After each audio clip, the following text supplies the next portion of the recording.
អូនអ្នកបានហើយគឺចឹងយើងច្រកទឹកអត់មានទៅយើងច្រកទឹកពីបងណាយើងទៅយើងច្រក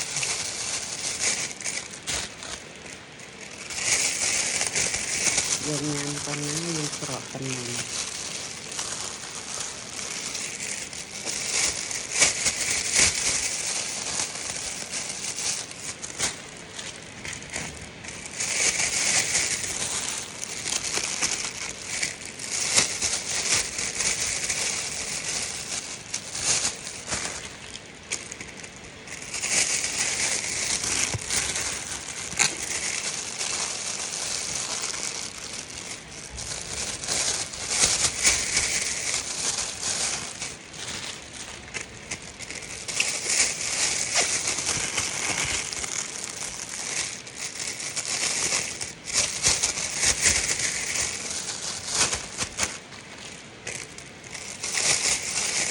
គឺ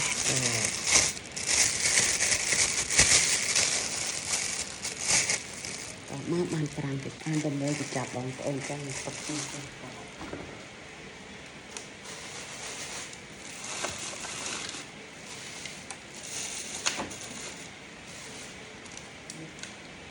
សុទ្ធតែបើខ្លួនឯងអាបើឆ្ងាញ់ចឹងទុកបងក្រោយ